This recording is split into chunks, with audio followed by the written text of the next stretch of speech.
E aí, gente, tudo certo? Aqui fala o Thiago e sejam bem-vindos a mais um vídeo aqui no canal. E o vídeo de hoje é um vídeo um tanto quanto interessante. No vídeo de hoje eu vou explicar, ou pelo menos tentar explicar, como funciona um fundo imobiliário. E esse vídeo vai ser separado em alguns tópicos. O primeiro, o que é um fundo imobiliário, ou FII, quais os tipos de FIIs, e por que eu invisto em fundos imobiliários? Bom, vamos lá, né? O que é um fundo imobiliário? A sigla FII quer dizer Fundo de Investimento Imobiliário. Para entender um pouco mais, a gente vai destrinchar as letras dessa sigla. Imagina a seguinte situação: existe um gestor e existe uma caixa. Esse gestor gerencia essa caixa.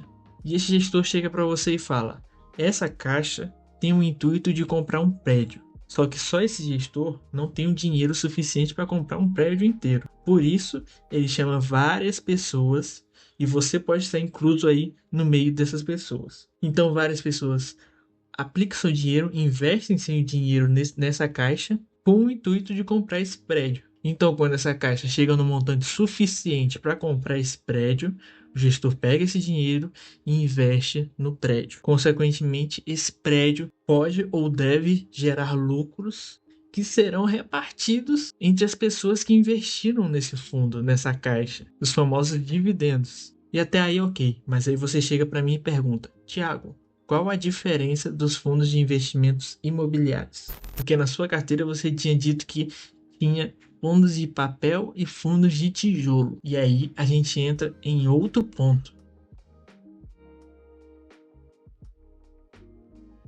Por exemplo, o Gari, que é um fundo que eu tenho maior concentração. Ele é um fundo de tijolo. Por quê?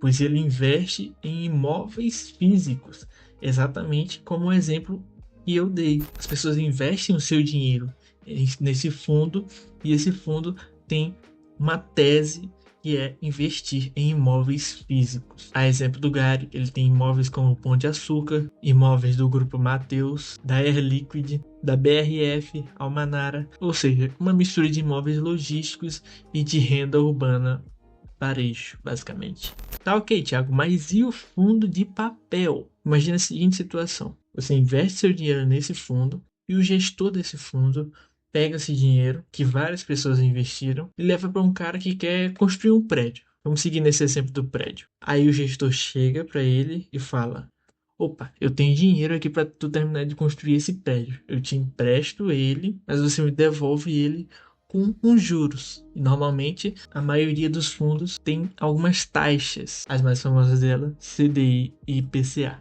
E aí essas taxas variam. E quanto mais alta essa taxa, maior o risco, porém maior a rentabilidade.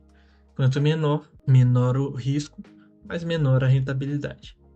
E essa taxa aqui, ela é considerada como um aluguel, que é pago todos os meses dessa dívida, desses juros, e esses juros são distribuídos para os cotistas, para quem comprou cotas desse fundo imobiliário de papel nesse caso. Ah, Thiago, então qual dos dois é melhor? Qual eu devo investir, no fundo de papel ou no fundo de tijolo? Aí fica a seu critério. Por quê? Porque nos fundos de papel, como eu disse, existem fundos que são considerados high grades, ou seja, têm as taxas menores, menores rentabilidades, consequentemente menores riscos, os fundos mais seguros de investimento, entre aspas. Existem os fundos middle risk, que têm umas taxas ali mais equilibradas, como o exemplo do KNSC que eu tenho na minha carteira. E existem os fundos high yield, que são os fundos que têm o intuito de pagar mais, mas consequentemente tem esse risco embutido. E agora, eu espero que tenha ficado um pouquinho mais claro. Eu sei que eu não sou muito bom nessa didática de explicar, mas espero que tenha ficado um pouco mais claro e que vocês tenham entendido aí um pouco do conceito de fundos, ok?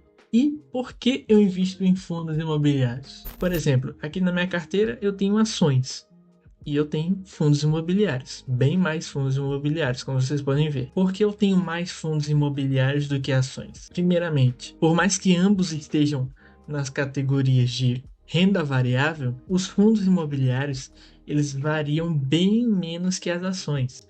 Por exemplo, aqui você não vê nenhuma variação de 5% a mais. Já aqui como vocês podem ver, já chega nessa variação. Então, as ações têm esse poder de valorização muito maior que os fundos imobiliários. Ah, Thiago, mas essa valorização é boa, já que eu ganho mais dinheiro. Sim, mas não é esse o foco específico dos fundos imobiliários. O foco dos fundos imobiliários é a distribuição de dividendos mensal. Por exemplo, vindo aqui na minha carteira de dividendos mensais, vocês podem ver que só de fundos imobiliários eu recebi todos os meses e uma escadinha crescente, exponencial. Ou seja, o foco dos fundos imobiliários é o pagamento de dividendos mensal. Já se eu vim só de ações aqui, vocês podem ver que tem meses que paga e tem meses que não paga. Então, essa é uma considerada vantagem aí no investimento dos fundos imobiliários, pela baixa volatilidade e o pagamento constante de dividendos. Mas é claro que você não vai investir nesses ativos olhando somente para isso. Existem vários outros critérios, vários outros detalhes que você precisa observar quando você for investir em um fundo imobiliário, por exemplo. Cotação, dividend yield, PVP, a liquidez também é muito importante. Se o ativo for de tijolo, a vacância, vários outros critérios que podem ficar para um próximo vídeo. Mas eu espero que tenha ficado um pouco claro aí o que eu quis tentar explicar para vocês. E qualquer dúvida, os comentários estão abertos e eu estou à prontidão para responder todos. E no mais é isso. Espero que vocês tenham gostado, que tenham entendido um pouco pelo menos. E muito obrigado por todo o apoio, os likes, curtidas, inscrições. E vamos juntos para mais. Valeu. Fui.